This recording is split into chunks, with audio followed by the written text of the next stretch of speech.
Graça e paz, irmãos. Deus abençoe a todos. Já fiz a minha oração. Agora eu gostaria de dar início a uma leitura, a qual nesta manhã eu sinto no meu coração de passar para vocês, irmãos. Muita alegria, porque fala do nosso melhor amigo, que se chama Jesus Cristo, nosso Senhor, o nosso Salvador e o nosso Deus. Então vamos ler, irmãos, Salmos, certo, irmãos? Salmos, o livro de Salmos, capítulo 110, 110, iniciando no primeiro verso. E disse o Senhor ao meu Senhor: assenta-te à minha mão direita, até que ponha os teus inimigos por escabelo dos teus pés. O Senhor enviará o cetro da tua fortaleza, desde Sião, dizendo: domina no meio dos teus inimigos. O teu povo se apresentará voluntariamente no dia do teu poder, com santos ornamentos como vindo do próprio seio da alva, e será o orvalho da tua mocidade. Jurou o Senhor, e não se arrependerá. Tu és um sacerdote eterno, segundo a ordem de Melquisedeque. O Senhor à tua direita ferirá os reis no dia da sua ira. Julgará entre as nações e enche-las-á de cadáveres e ferirá os cabeças das grandes terras. Pelo caminho desentendar-se-á no ribeiro e prosseguirá de cabeça erguida. Só até aqui, irmãos. Então, irmãos, esse salmo diz aqui no subtítulo que ele foi escrito por Davi. Não sabemos em que época que Davi escreveu esse salmo, não podemos afirmar em que época, mas aqui, pelo menos o que consta nas Sagradas Escrituras, na João Ferreira aqui, consta que ele foi escrito por Davi.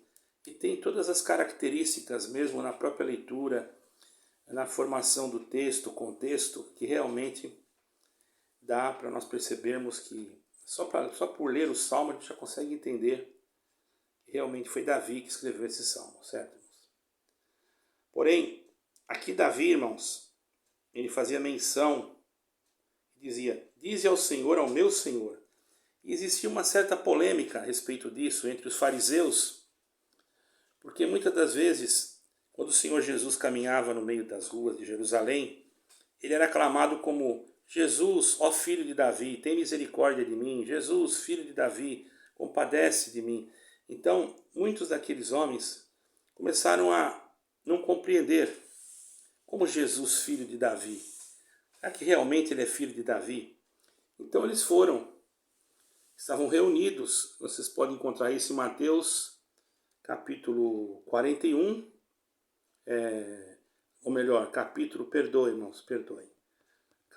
22, do versículo 41 a 46. Certo, irmãos?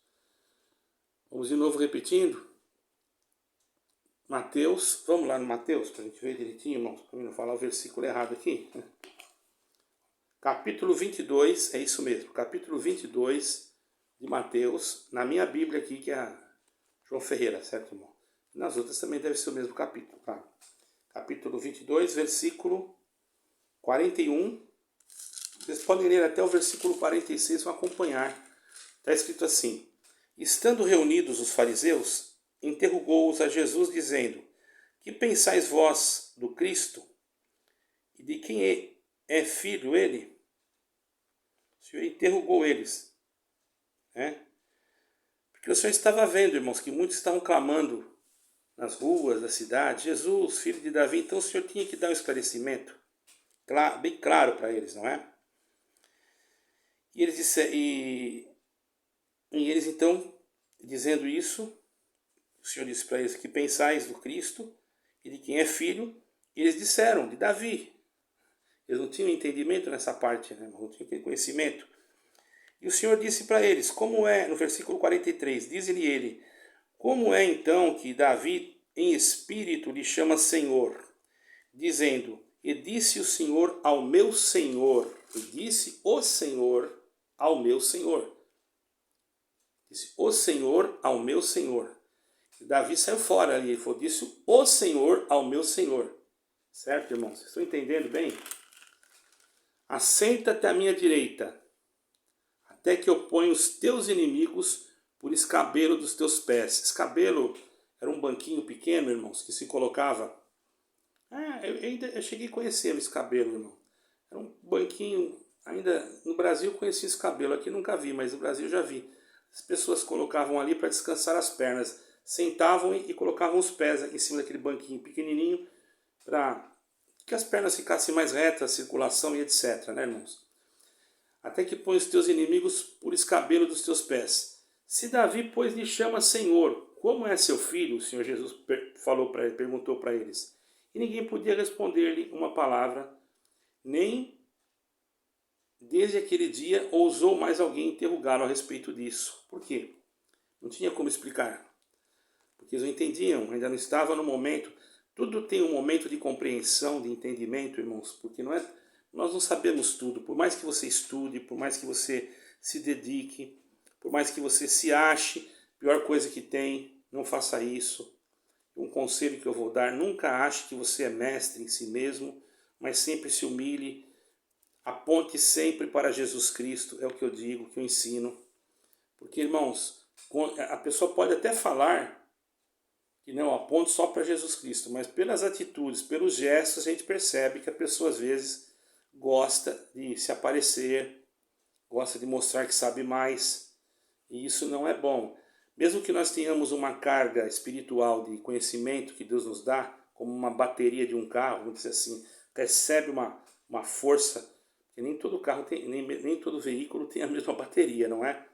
Então, recebe uma força maior para manter aquela energia, nós não devemos mostrar tudo aquilo que Deus nos deu. Porque se você mostra o que você tem, você se torna muito fácil, um alvo muito fácil para o teu inimigo.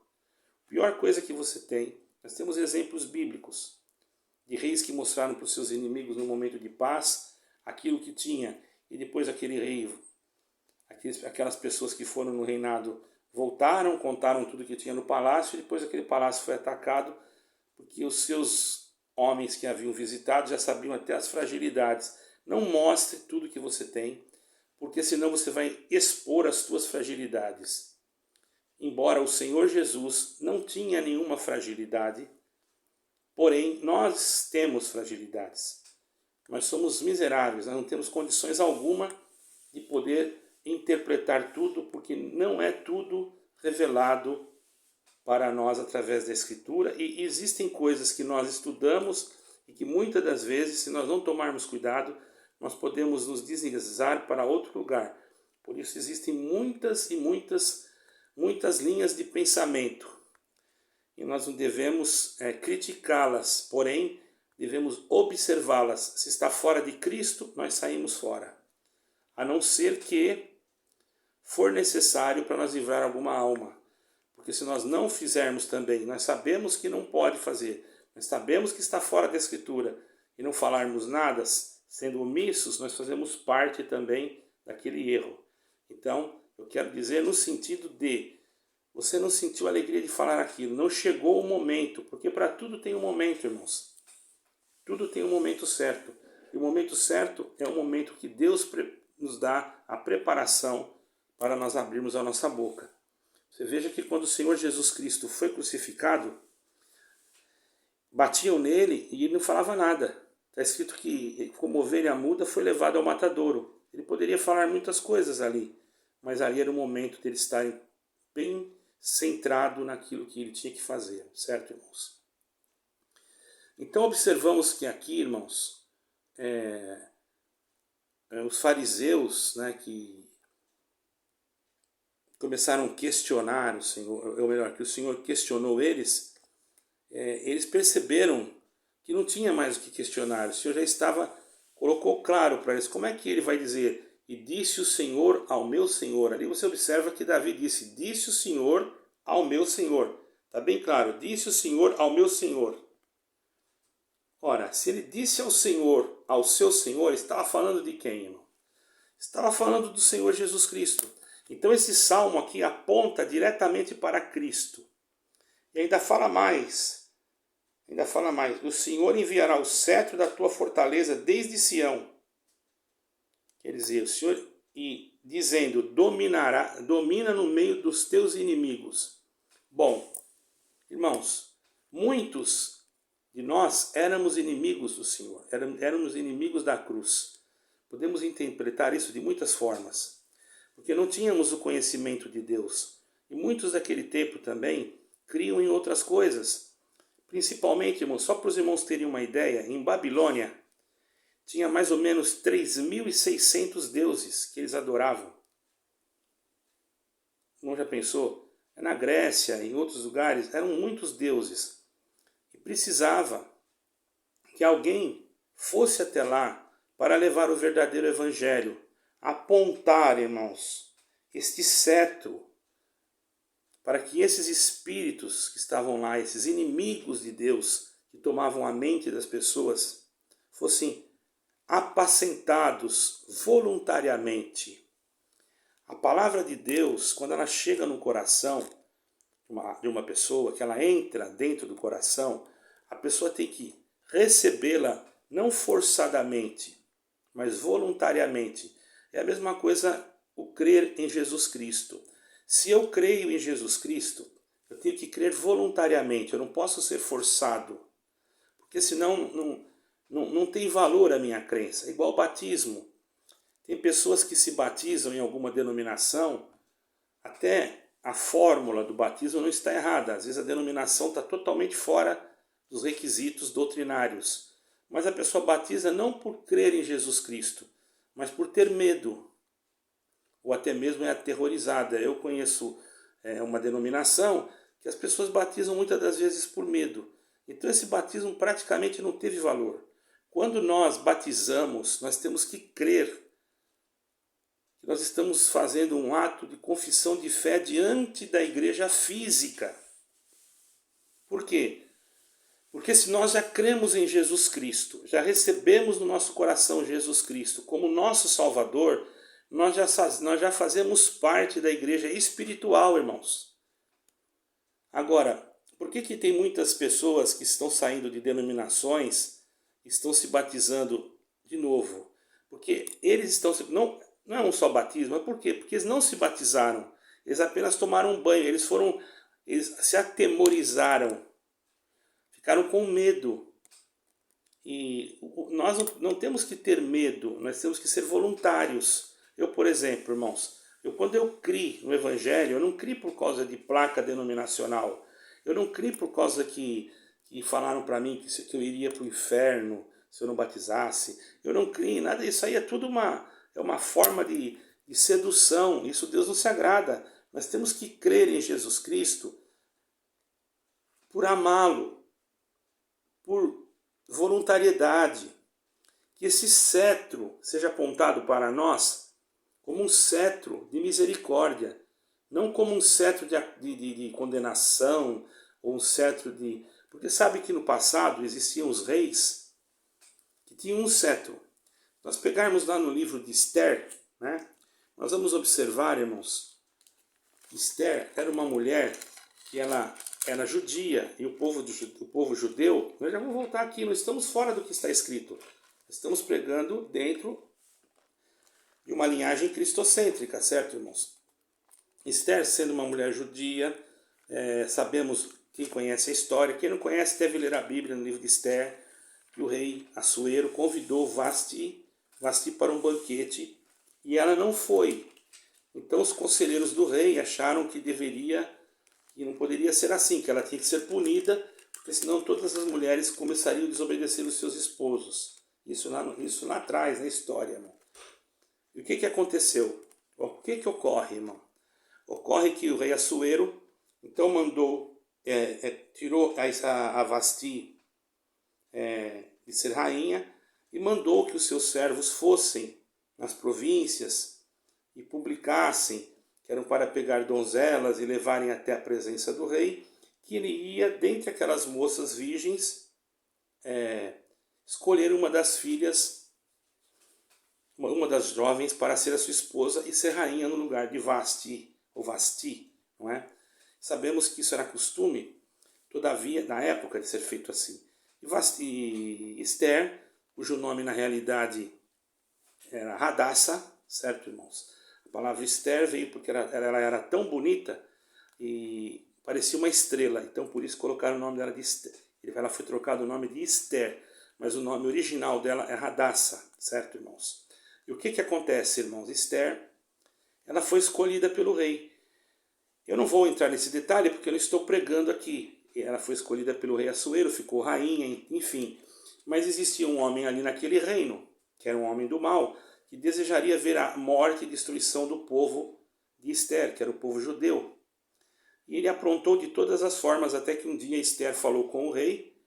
Mas para falar com o rei, estou resumindo aqui, tá, irmão? Depois vocês leem, eu aconselho que leiam o livro de Esther, no Velho Testamento, para não prolongar aqui.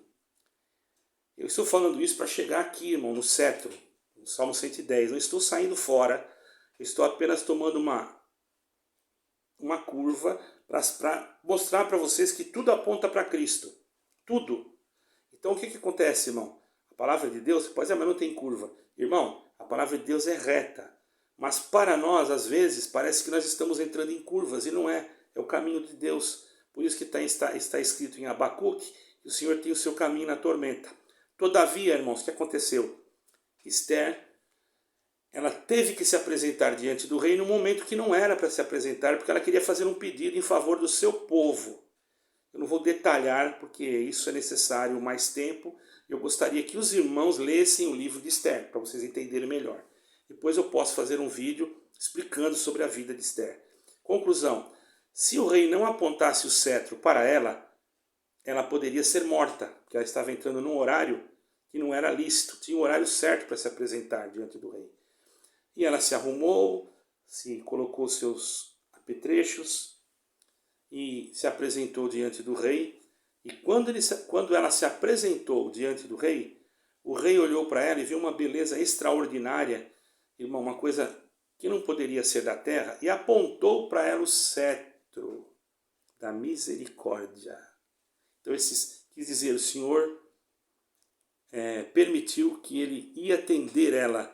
E diz uma parte que ele falou, pede-me o que tu queres, que eu te darei até metade do reino. E nós, que somos cristãos, irmãos, vamos colocar isto dentro da palavra cristocêntrica, irmão. Hoje não é o rei Assuero, hoje é o próprio Senhor Jesus Cristo, que é o rei que está sentado no trono junto ao Pai à sua direita, que aponta o cetro para nós e não vai nos dar metade do reino, mas ele quer nos dar o reino inteiro se nós guardarmos e ficarmos firmes dentro daquilo que ele nos tem ensinado. Pela fé, por isso pela fé somos salvos. Então, irmão, o Senhor enviaria o cetro da sua fortaleza, né? E iria no meio dos teus inimigos.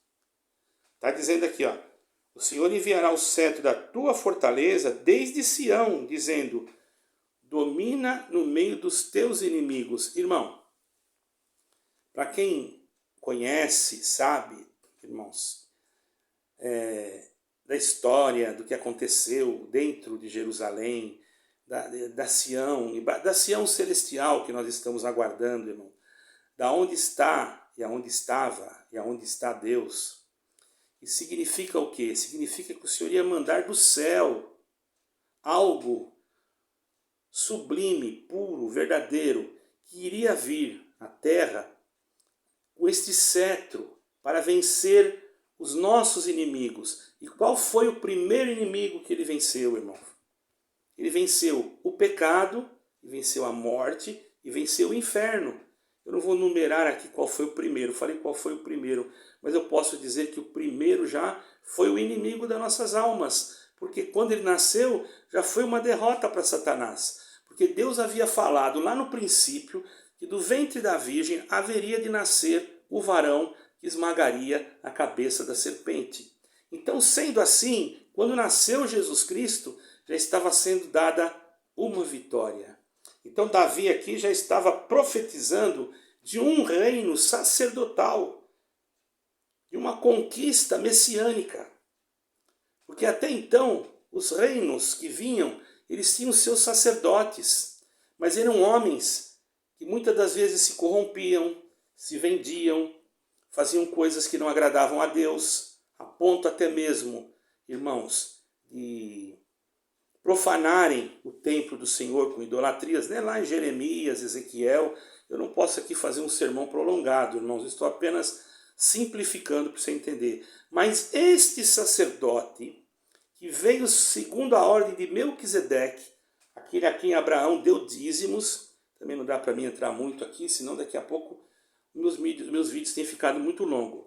Mas se alguém tem alguma pergunta mais específica para que eu possa responder, mande no e-mail e eu faço um vídeo especificamente respondendo a respeito disso. Aqui eu estou simplificando, porque para que você entenda que toda a Bíblia Sagrada, o fundamento dessa pregação hoje, desse sermão que eu estou fazendo hoje, é para que você entenda que toda a Bíblia Sagrada, desde Gênesis até o Apocalipse, ela aponta só para Jesus Cristo, irmão. Não tem outra coisa, em qualquer lugar, em qualquer capítulo, qualquer versículo que você achar, você vai encontrar a respeito de Jesus Cristo. Dizem aí alguns que tem um livro na Bíblia, eu não me lembro se é o livro de Ruth, que não tem o nome de Deus. Eu quero dizer para vocês, irmãos, que isso é um engano teológico, pode não ter o nome de Deus no sentido literal, mas espiritualmente, as letras hebraicas, você precisa estudar um pouco de hebraico também para você entender isso. Elas já significam Deus.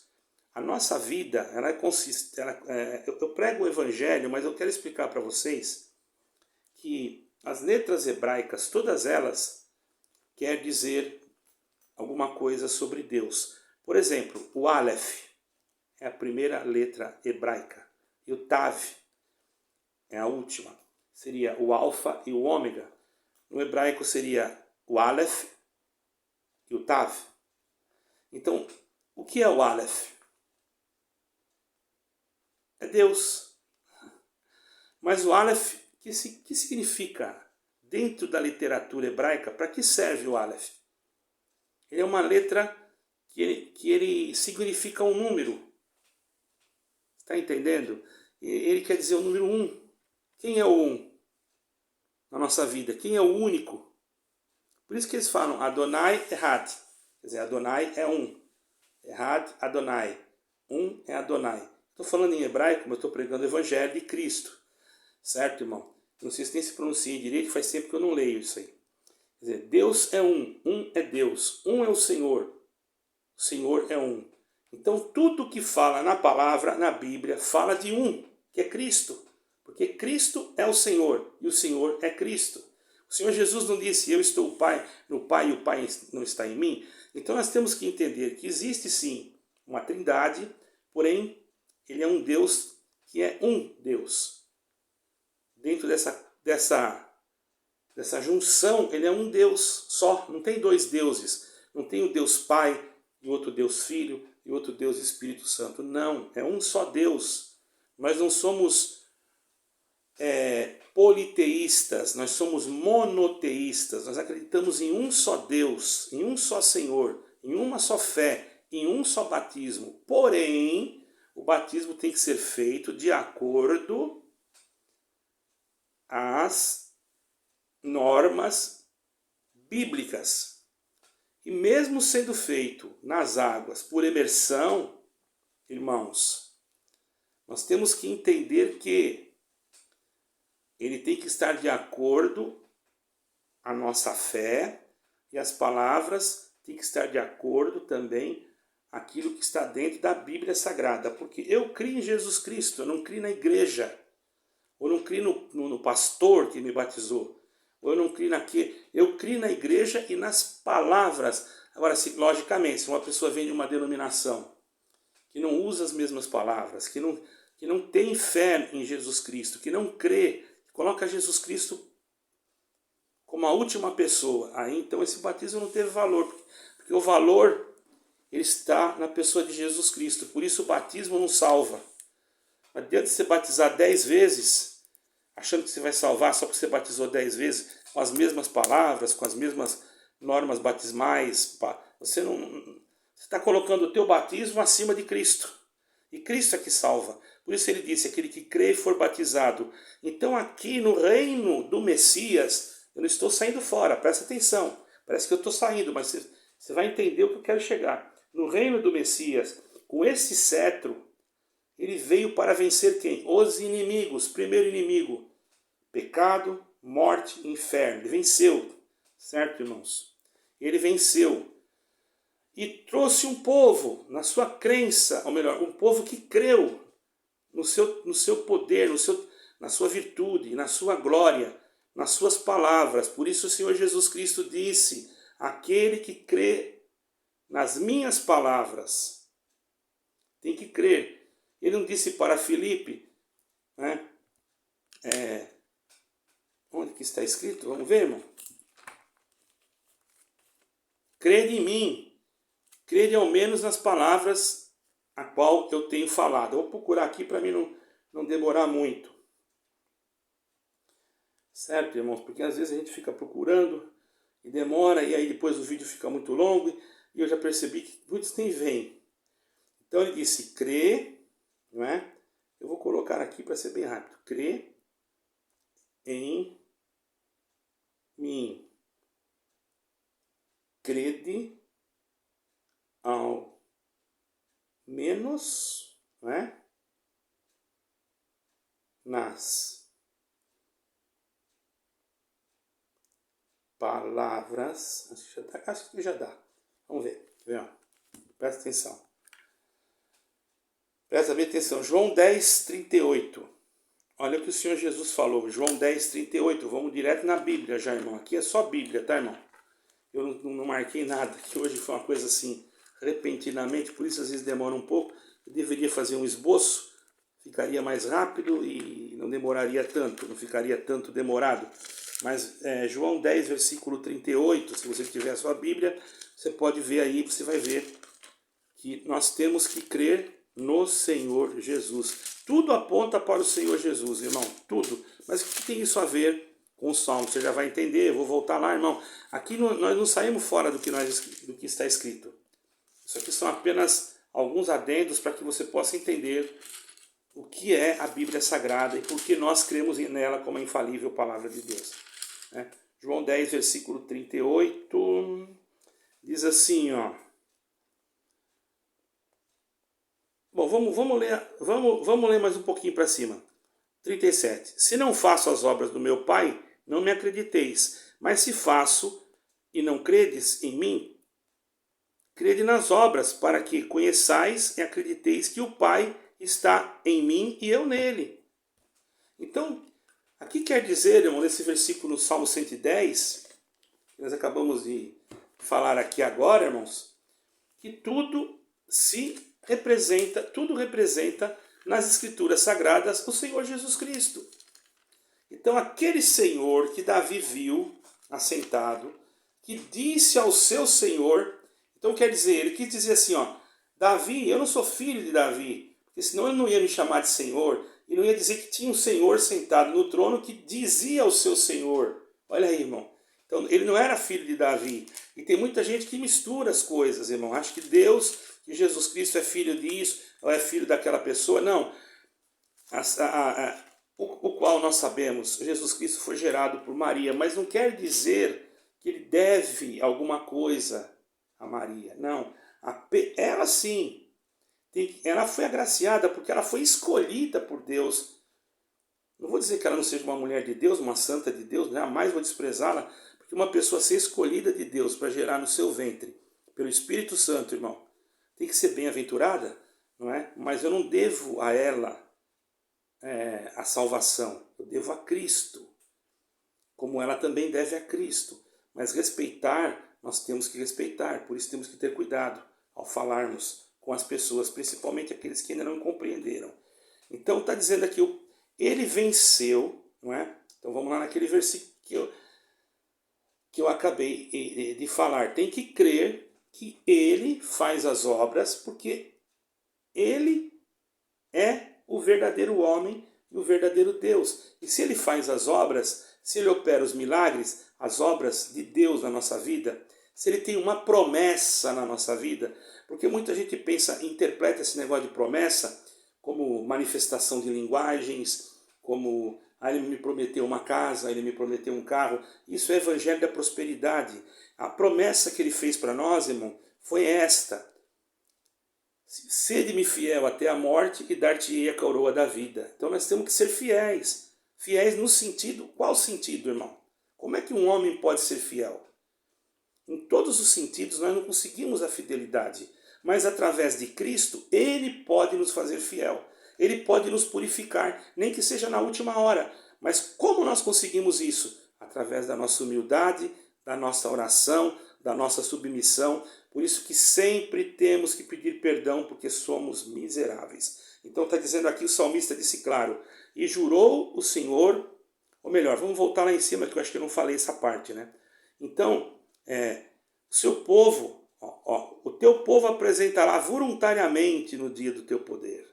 Quer dizer, quando o Senhor aparecer para buscar o seu povo, ninguém vai precisar vir forçado, ele vem voluntariamente, porque ele já é de Deus, irmão, ele vem com voluntariedade naquele grande dia que nós estamos aguardando, irmão, da volta de Cristo. Então veremos nós, irmãos, ele com santos ornamentos, aleluia, e está escrito aqui, vindo do próprio seio da alva, e será como o orvalho da mocidade. Que coisa linda, irmão, glória a Deus. E está aqui, ó, nós não podemos jurar nem pelo céu nem pela terra, mas o Senhor é Deus. Está assim, e jurou o Senhor e não se arrependerá. Aí ele estava falando com o Filho. Com o Filho, que é Jesus Cristo, que é o verdadeiro homem e é o verdadeiro Deus. Colocou ele como sacerdote eterno. Glória ao nome do Senhor. Eterno, não tem mais outro sacerdote. Ele é sacerdote eterno, segundo a ordem de Melquisedeque. Coisa profunda isso aqui, eu não vou entrar muito em detalhes, irmão, mas é profundo. E o Senhor à tua direita ferirá os reis no dia da tua ira. Quer dizer, ele vai usar o seu Filho que está à sua direita, que é o verdadeiro homem e verdadeiro Deus, que vai vir nesta terra para buscar os seus, né, que encontrarão com ele nos ares, né? Os que morreram em Cristo ressuscitarão primeiro, os que estiverem vivos serão transformados, e ali então o Senhor derramará a sua ira sobre esses reis, que não são apenas reis governantes, não, são reis das trevas, príncipe das trevas, que se acham reis das coisas espirituais malignas que existem na terra. E aí ele vai julgar as nações, glória ao Senhor. E haverá ali então um grande julgamento, uma grande, vamos dizer assim, a destruição do mal. O mal será aniquilado, glória ao Senhor. E haverá então, irmãos, uma glória muito grande, porque Deus fala descer do céu. Está escrito aqui, irmão, como lá em João, está escrito assim: eu, João, Apocalipse, né? E eu, João, vi descer do céu. Eu não vou nem abrir o versículo, eu sei de cor, mas eu não vou falar um número, eu não me lembro o número. E eu, João, vi descer do céu, ataviada como uma esposa, endereçada para o seu marido, a nova Jerusalém que de Deus descia do céu. E aqueles que Deus, então, irmãos, deu essa vitória, que ele mesmo venceu a morte, venceu o inferno, ele vai julgar as nações, vai destruir o pecado. Deus ama o pecador, mas o pecado vai ser aniquilado, certo, irmãos? E vai encher a terra de cadáveres. Espiritualmente, quer dizer, vai destruir esse mal que está na terra, irmãos. Esse mal do pecado, da ideologia de gênero, esse mal da maldade. O mal da maldade parece até... Irmão, porque tem tanta maldade, que existe até o mal da maldade. Você acredita nisso? Tem pessoas que são tão más que já não dá para chamar ela de mal, tem que chamar ela de perversa. Tem pessoa que, além de fazer a maldade, porque tem pessoas que cometem coisas más, são maus, mas ele pode chegar ao arrependimento. Mas tem aqueles que são maus e perversos, que não se humilham, que não se humilham, que não buscam a Cristo, não entram na sala real com misericórdia, pedindo ao Senhor compaixão, porque se não tiver essa humildade e não crer em Jesus Cristo, não consegue, pode ser quem for, irmão. Você não se firme em placa denominacional, não se firme em pregador, se firme em Jesus Cristo. Olhe para Cristo, olhe para a Bíblia, leia as Escrituras e admita que você não é nada. Admita que mesmo que você pregue, que mesmo que você ore, você é apenas um mero servo, pequeno pó, mais nada. Eu posso ter errado até em algumas explicativas aqui dentro dessa palavra, porque sinceramente, irmão, eu confesso que não fiz nenhum tipo de sermão, apenas eu senti um desejo, porque ontem pela manhã eu estava deitado e de repente eu vi esse capítulo na minha frente assim, irmão. Vi mesmo como eu estou vendo aqui a tela do telemóvel. E eu ia fazer uma exegese e tudo, mas eu não tive tempo porque tenho que sair daqui a pouco. Então eu abri aqui, marquei alguns versos, estou falando na minha simplicidade e eu creio que estou guiado, porque a Bíblia Sagrada aponta para Cristo. Ele é a única salvação. Não existe outra forma de salvação. Por isso, irmãos, por isso que está escrito, este que ele vai pelo caminho desentender-se-ão no ribeiro, quer dizer, aqueles aqueles homens grandes, aqueles que se acham alguma coisa, né, julgará entre as nações, enxerá de cadáver, ferirá as cabeças de grandes terras. Ó, aqueles que se acham maiores, que se acham grandes, e pelo caminho desentender-se-ão no ribeiro, quer dizer, eles não vão se entender, vai haver, simplesmente não vai ter, a terra já está assim, o homem já não se entende, isso já está cumprindo, né? Isso já está cumprindo. O homem não entende mais nada. Irmão, eu não quero ir avante nesse salmo, eu vou parar por aqui, mas eu quero deixar claro uma coisa. O que o homem, materialmente falando, no sentido, quando eu falo homem, irmãos, eu vou falar abertamente aqui, pode se custar caro, mas eu quero dizer o governo dos homens, a liderança humana, os tronos humanos, dos reis da terra, que são possuídos até por demônios, por coisas que muitas das vezes, irmãos, levam nós, se nós formos cumprir tudo que eles querem, podem levar nós à perdição. Por isso, irmãos, vamos ficar em Jesus Cristo, permanecer no reino do sacerdote eterno, que é o nosso Messias, que é o nosso Senhor Jesus Cristo. Porque chegarão dias, irmãos, já estão chegando, que surgirão leis, já estão surgindo, inclusive, que vão impedir até de que esse sagrado livro seja impresso. E muitos, nesse momento, por estarem apegados às coisas terrenas, negarão a sua própria fé.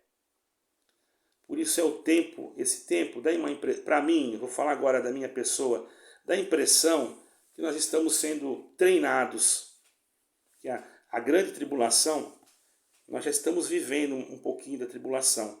Mas o que vai vir ainda, irmãos, nós temos que nos preparar, porque vai vir coisas piores. E se nós não conseguirmos suportar nem as pequenas, como vamos suportar as piores? Não temos capacidade nem de suportar as pequenas. Então, da onde buscaremos força? Da onde tiraremos as nossas armaduras? Da onde tiraremos o nosso alimento espiritual? Da boca de qualquer pessoa, dentro de uma denominação que promete tanta coisa e não acontece nada? Não. Nós temos que tirar aqui de dentro das Escrituras. Nós temos que, perdoa a expressão, temos que comer as palavras que estão aqui. Não comer arrancando a folha, pelo amor de Deus. Eu quero dizer, eu tenho que explicar assim, irmão, porque tem gente que é tão simples que é capaz de arrancar a folha da Bíblia, entendeu? Não é nada disso. Você tem que viver o Evangelho, você tem que viver daquilo que é de Cristo, meditar de dia e de noite na palavra. Essa palavra não é difícil de entender, irmão. Eu não fiz aqui um sermão como deveria ser. Eu fiz bem prático, para você entender que tudo é Cristo e que você não deve contestar aquilo que você não entende. Quando você tiver alguma coisa, alguma dúvida, ore. A oração, irmãos, quando você faz ela em nome do Senhor Jesus Cristo, você pede de coração, você não imagina o poder que a oração tem. Então saiba, você, está ouvindo esta pregação. Este Senhor Jesus Cristo, ele não é filho de Davi, ele é filho do Eterno, e ele é o próprio Eterno. Foi ele e não nós que nos fez ovelhas dele. Entendeu? Você é ovelha do Senhor. E está escrito que aquele bom pastor não deixou nem aquela ovelhinha que estava lá perdida para trás. Mas sabe por quê? Porque ele cuidou com carinho, com amor. E esse pastor, irmão, também ele tem um cajado e uma vara que nos consola e que nos faz lembrar que nós temos sim um sacerdote eterno que se chama Jesus Cristo, aquele que veio e que voltará para nos coroar com uma coroa de glória no céu. Deus abençoe a todos. Fiquem com Deus.